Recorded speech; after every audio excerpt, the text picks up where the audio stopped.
Hi everyone, welcome to Raj Malhotra IAS group. I am Ankit Kaushal. Hopefully आप अपने घर में सब अच्छे होंगे। तो गाइस अच्छे रहिए, ध्यान रखिए अपना। एंड गाइस आज हम डिस्कस करेंगे करंट अफेयर के पॉइंट ऑफ व्यू से इंपॉर्टेंट टॉपिक। और आज का जो हमारा टॉपिक है ओपन मार्केट सेल्स स्कीम, काफी इंपॉर्टेंट टॉपिक है। इससे रिलेटेड आपने the Hindu and Indian express में एडिटोरियल देखा होगा। काफी डिटेल में इसको हम कवर करेंगे। अगर हम सिंपल वर्ड्स में बात करें कि ओपन मार्केट सेल्स स्कीम होता क्या है, तो देखिए government sells the excess stock of food grains in the open market through e auction through this scheme. अब यहाँ पर एफसीआई को इंस्ट्रक्शन दी जाती है गवर्नमेंट ऑफ इंडिया की तरफ से, जो व्हीट एंड राइस का हमारे पास एक्सेस स्टॉक है उसको ओपन मार्केट में टाइम टू टाइम सेल करने के लिए। अब इसका पर्पस क्या है ओपन मार्केट सेल स्कीम का? जैसे कि मैंने आपको बताया कि अगर सरप्लस स्टॉक होगा हमारे पास व्हीट एंड राइस का, तो उसको हम डिस्पोज कर सकते हैं टाइम टू टाइम। और ये डिस्पोज करता कौन है? एनसीडीएक्स।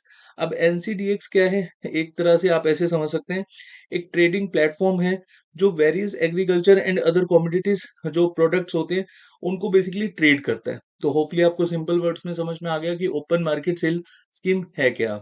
अब इससे रिलेटेड आज ही द हिंदू में एक एडिटोरियल आया हुआ था, इसको हम काफी डिटेल में कवर करेंगे। States look for alternatives has centre restrict FCI purchase. अगर हम यहाँ पर बात करें अभी के लिए जो इसमें चेंजेस करे गए हैं, जैसे 13 जून को union food ministry discontinue the sale of rice and wheat under the open market sale scheme. और यहाँ पर जो स्टेट गवर्नमेंट्स ओएमएसएस के थ्रू जो भी उनकी रिक्वायरमेंट्स होती थी उनको फिल करती थी ओपन मार्केट सेल स्कीम के थ्रू। अब देखिए होता क्या है, जैसे अगर हम सिंपल वर्ड्स में समझे कि केरला गवर्नमेंट, आपको पता है वहां पर स्पाइसेस की प्रोडक्शन ज्यादा होती है, तो राइस एंड व्हीट की पूर्ति बेसिकली सेंट्रल गवर्नमेंट की स्कीम्स के द्वारा हो पाती है, या फिर जो एक्स्ट्रा जो बेसिकली स्टॉक है वो ओपन मार्केट सेल स्कीम के थ्रू स्टेट गवर्नमेंट परचेज करती है। जैसे स्टेट गवर्नमेंट की भी अपनी स्कीम होती है ना, अब सेंटर की तो स्कीम हमें देखने को मिली थी कोविड-19 के समय में कि 80 करोड़ जो हमारे देश में पुअर पीपल हैं उनको गवर्नमेंट ऑफ इंडिया फ्री में अनाज दे रही है। लेकिन ऐसी ही सिमिलर सी स्कीम हमें स्टेट में देखने को मिलती है, आगे हम डिस्कस करेंगे तो आपको क्लियर हो जाएगा। अब जो ओएमएसएस स्कीम के थ्रू व्हीट एंड राइस का एक्सेसिव स्टॉक था उसको क्लियर करा जाता था एफसीआई के द्वारा। और ये गवर्नमेंट ऑफ इंडिया की इंस्ट्रक्शन होती थी कि भी स्टॉक को आप स्टेट गवर्नमेंट को बेच सकते हैं ई ऑक्शन के थ्रू। अब इसको यहाँ पर बंद कर दिया गया है। लेकिन यहाँ पर नॉर्थ ईस्टर्न और हिली स्टेट जो हैं, अगर हम यहाँ पर बात करें तो अभी के लिए इनको barring the north eastern state and hilly state those facing law and order situation and natural calamities. अब देखिए ये जो डिसीजन लिया गया है गवर्नमेंट ऑफ इंडिया का कहना है ये कि ये सडनली डिसीजन नहीं लिया गया है, क्योंकि देखिए कुछ स्टेट गवर्नमेंट यहाँ पर टारगेट कर रही है गवर्नमेंट ऑफ इंडिया को कि गवर्नमेंट ऑफ इंडिया जो नॉन बीजेपी स्टेट है उनके वहाँ पर जो स्कीम चल रही है उनको देखते हुए इन्होंने ओपन मार्केट सेल स्कीम को अभी के लिए रिस्ट्रिक्ट कर दिया है। अब 13 जून को ये जो डिसीजन आया है गवर्नमेंट ऑफ इंडिया का कहना ये है कि ये इंटर मिनिस्टर लेवल पर यहाँ पर कंसल्टेशन चल रही थी काफी लंबे समय से, और इसी वजह से यहाँ पर ये डिसीजन लिया गया है। कोई पर्टिकुलर स्टेट इससे इफेक्ट नहीं होगा, पूरी कंट्री में ये स्कीम अभी के लिए रिस्ट्रिक्ट करी गई है। और ऐसा कहना है सुबोध कुमार सिंह जो एडिशनल सेक्रेटरी हैं फूड मिनिस्ट्री के। अब यहाँ पर अब टाइम टू टाइम पर हम डिटेल में डिस्कस करेंगे कि basically open market sale scheme से किस तरह से स्टेट गवर्नमेंट को हेल्प होती थी और कितना स्टॉक एफसीआई अपने पास रखता था, तभी आपको क्लियर होगा। अभी के लिए अगर हम यहाँ पर समझे, it was taken mainly for controlling the price of essential commodity. अब देखिए जैसे मैंने आपको बताया कि 80 करोड़ जो यहाँ पर देश में पुअर पीपल हैं उनको तो गवर्नमेंट ऑफ इंडिया हेल्प कर ही रही है कोविड के समय से। लेकिन जो मिडिल क्लास फैमिली है लगभग 40 से 50 करोड़ जो यहाँ पर लोग हैं जो मिडिल क्लास या अपर मिडिल क्लास में आते हैं, अगर यहाँ पर मान लो कि राइस एंड व्हीट के प्राइस हाइक हो जाते हैं, तो सबसे ज़्यादा अफेक्ट होते हैं मिडिल क्लास या अपर मिडिल क्लास फैमिलीज़। और इसी को देखते हुए यहाँ पर गवर्नमेंट ऑफ इंडिया ने ओपन मार्केट सेल स्कीम को अभी के लिए रिस्ट्रिक्ट किया है। अब यहाँ पर अगर हम बात करें, जैसे अभी के लिए क्लाइमेट चेंज एक बहुत बड़ा मुद्दा है, मानसून अफेक्ट करता है डेफिनेटली, एंड जियोपॉलिटिकल सिचुएशन के अकॉर्डिंगली यहाँ पर ये डिसीजन लिया गया है। और price of rice and wheat have shown upswinging in mandis. ये भी एक रीजन है कि अगर एकदम से प्राइस बढ़ जाएंगे तो डेफिनेटली 40 से 50 करोड़ लोग अफेक्ट होंगे।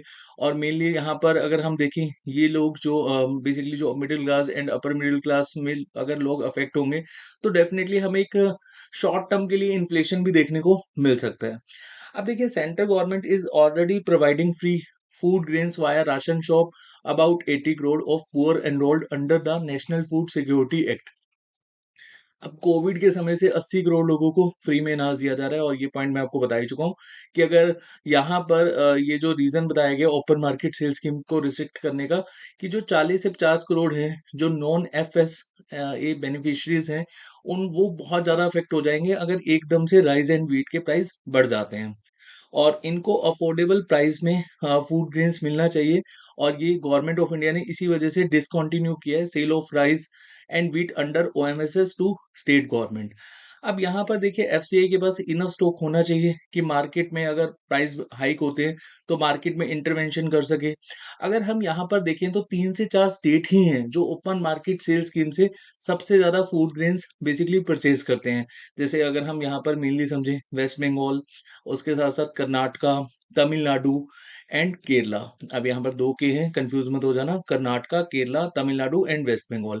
अब केरला की तो चलो हम यहाँ पर सिचुएशन समझ ही सकते हैं क्योंकि वहाँ पर अगर हम देखें जो स्पाइसेस है, उसका ही प्रोडक्शन ज़्यादा हमें देखने को मिलता है, तो उनको तो नीड है राइस एंड व्हीट की। लेकिन जो स्टेट गवर्नमेंट की अपनी स्कीम्स चल रही हैं, अब सेंट्रल गवर्नमेंट 80 करोड़ लोगों की यहाँ पर मदद कर रही है। उसके अलावा जो स्टेट गवर्नमेंट की अपनी स्कीम है, वो तभी पूर्ति कर पाएँगे जब वो ओपन मार्केट सेल स्कीम के थ्रू राइस एंड व्हीट को परचेज़ कर पाएँगे।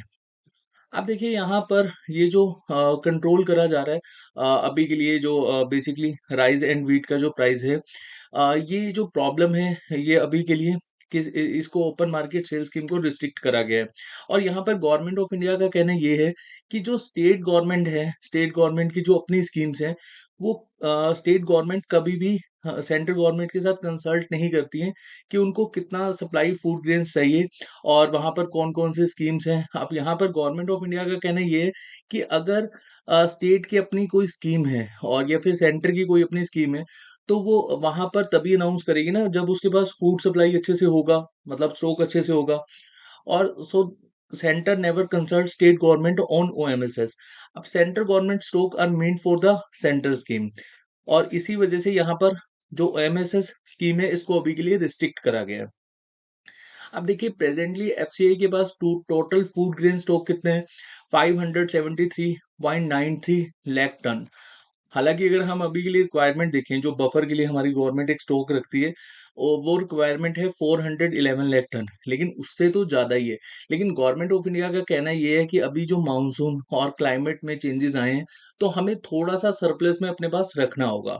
And the centre had recently decided that the quantity that bidder can purchase a single bid under the OMSS. अब यहाँ पर जो ओएमएसएस स्कीम है, ये ऐसा नहीं है कि बिल्कुल ही इसको खत्म कर दिया गया है, रिस्ट्रिक्ट करा गया है। पहले क्या होता था कि 300 मैट्रिक टन परचेज़ करा जाता था इस स्कीम के अंडर। लेकिन अब यहाँ पर जो बिड लगेगी वो 10 टू 100 मैट्रिक टन के लिए लगेगी और इसमें जो स्मॉल बाइडर होंगे वो बेसिकली इसमें यहाँ पर इस स्कीम से बेनिफिट उठा सकते हैं। मतलब अगर देखिए जो छोटे-छोटे यहाँ पर ऐसे समझ लो यहाँ पर जो बाइडर हैं, अगर वो इससे परचेज़ करते हैं तो यहाँ मार्केट में सप्लाई प्रॉपर वे में चलती रहेगी। अगर यहाँ पर कोई बिग ऑर्गेनाइज़ेशन अगर परचेज़ करेगी, तो वो अपने अकॉर्डिंगली उसका प्राइस रख पाएगी।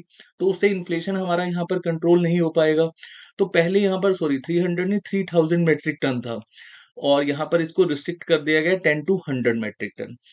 This will facilitate the release of stock sold under OMSS to reach the general public immediately.